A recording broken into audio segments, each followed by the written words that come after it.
Halo para pembelajar semua. Hari ini kita ketemu lagi dengan Pak Eka.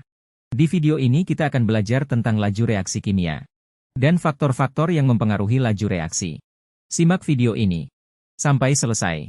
Adapun tujuan pembelajaran hari ini adalah: pertama, menjelaskan pengertian laju reaksi, dan yang kedua, menjelaskan faktor-faktor laju reaksi.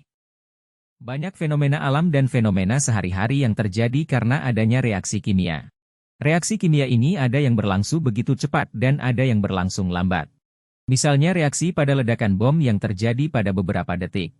Reaksi nyala kembang api yang begitu cepat dan reaksi pada saat menyalakan kompor terjadi pertemuan gas dan percikan api dari pemantik. Ini adalah contoh reaksi yang berlangsung begitu cepat.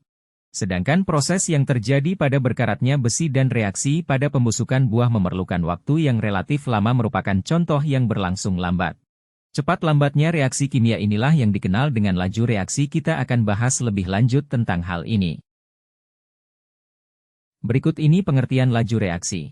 Di mana laju reaksi didefinisikan sebagai laju berkurangnya konsentrasi per reaksi tiap satuan waktu atau laju bertambahnya konsentrasi produk reaksi setiap satu satuan waktu.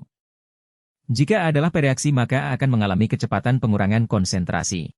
Dan jika B adalah zat hasil reaksi atau produk maka B akan mengalami kecepatan bertambahnya hasil reaksi dalam waktu tertentu. Adapun faktor-faktor yang mempengaruhi laju reaksi antara lain. Faktor pertama, luas permukaan. Faktor yang kedua, suhu. Faktor yang ketiga, konsentrasi. Faktor yang keempat, katalis. Kita akan membahas satu persatu. Yang pertama, luas permukaan. Semakin kecil ukuran partikel maka permukaan bidang sentuh akan semakin luas dan tumbukan yang terjadi pada bidang permukaan semakin banyak sehingga laju reaksi semakin cepat. Jadi semakin kecil ukuran partikel maka laju reaksi semakin cepat.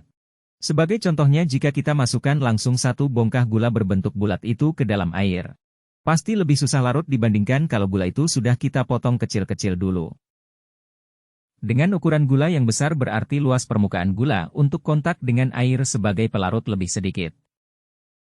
Sedangkan gula yang sudah terpotong-potong, meski ukurannya lebih kecil tapi luas permukaannya lebih besar. Dan perlu diingat bahwa luas permukaan tidak sama dengan ukuran partikel. Faktor yang kedua yaitu suhu, di mana semakin tinggi suhu, maka akan membuat partikel dalam larutan bergerak lebih cepat sehingga kemungkinan partikel bertumbukan semakin besar dan laju reaksi semakin cepat. Sebagai contoh, dua panci A dan B berisi air yang berbeda. Panci A berisikan air yang dipanaskan sedangkan panci B berisi air biasa. Kedua panci sama-sama dicampurkan dengan gula. Dengan kondisi ini sudah pasti gula yang dimasukkan pada panci A yang dipanaskan akan cepat larut. Faktor yang ketiga adalah konsentrasi zat. Semakin besar konsentrasi suatu zat akan semakin pekat suatu larutan dan semakin banyak partikel yang dikandungnya, akibatnya semakin banyak kemungkinan terjadinya tumbukan sehingga laju reaksi semakin cepat.